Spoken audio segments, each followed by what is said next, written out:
അപ്പോൾ hi guys, edit ചെയ്യാൻ നല്ല മടിയായതുകൊണ്ട് തന്നെ ഫോണിൻ്റെ ഫോൾഡറിൽ ഒരുപാട് വീഡിയോസ് പൊടി പിടിച്ചും മാറാല പിടിച്ചിരിക്കാൻ തുടങ്ങിയിട്ട് കുറേ നാളായി.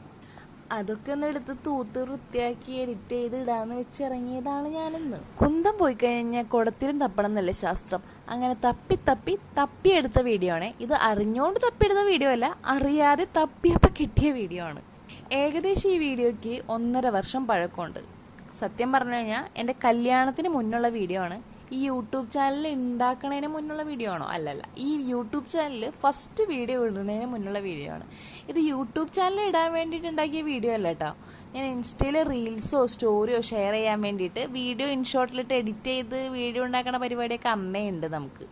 സോ ഈ വീഡിയോൻ്റെ ഉള്ളിലിരുന്നേ പടം വരയ്ക്കുന്ന മഹാൻ എൻ്റെ അനിയനാണ്. എൻ്റെ അനിയനായതുകൊണ്ട് പറയല്ല, പടം വരയ്ക്കാൻ ഇത്രയും മടിയുള്ളൊരു വ്യക്തി ഞാനല്ലാതെ വേറെ ആരെങ്കിലുമൊക്കെ ഉണ്ടെങ്കിൽ അത് അവനാണ്. അവൻ മാത്രമാണ്. അവൻ മൂടുണ്ടെങ്കിലേ വരയ്ക്കുള്ളൂ. മൂഡ് എപ്പോൾ ഉണ്ടാവും ഉണ്ടാവില്ല എന്നും പറയാൻ പറ്റില്ല. ഇപ്പം ഈ വരയ്ക്കണത് നിർബന്ധിച്ച് വരച്ചില്ലെങ്കിൽ കാല് വെട്ടും കൈ വെട്ടും എന്നുള്ളൊരു ഭീഷണിയുടെ പുറത്ത് വരയ്ക്കണതാണ് അമ്മയുടെ.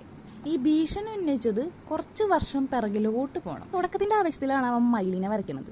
അത് കണ്ടപ്പോൾ നമ്മുടെ വീട്ടുകാർക്ക് അച്ഛനമ്മയ്ക്ക് മനസ്സിലായി, ഓക്കെ ഇവൻ ഇത് വരയ്ക്കുന്നുണ്ട്, കാണാനും കൊള്ളാം. അപ്പോൾ പറയണ്ടായിരുന്നു എൻ്റെ കല്യാണമൊക്കെ ആകുമ്പോഴേക്കും പെയിന്റ് അടിച്ചിട്ട് നമ്മുടെ ലിവിംഗ് റൂമിലല്ലോ ഹാളിലൊന്ന് വരയ്ക്കണം, നല്ലൊരു പടം നോക്കി വരയ്ക്കണമെന്നൊക്കെ അന്ന് പറഞ്ഞു വെച്ചിട്ടുണ്ട്. അന്ന് അവൻ വലിയ കാര്യത്തിൽ തലക്കാട്ടെങ്കിലും പിന്നെ കല്യാണം ഉറച്ചു, കല്യാണം ഉറച്ചു.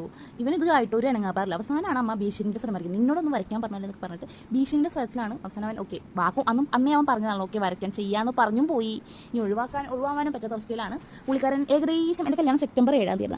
ഏകദേശം അവനൊരു 3 ദിവസം കൊണ്ടാണ് ഈ പരിപാടി വരച്ചു തീർത്തത്. ഇതാണ് ഈ ഡ്രോയിങ്ങിൻ്റെ സാരാംശം എന്ന് വേണമെങ്കിൽ പറയാം.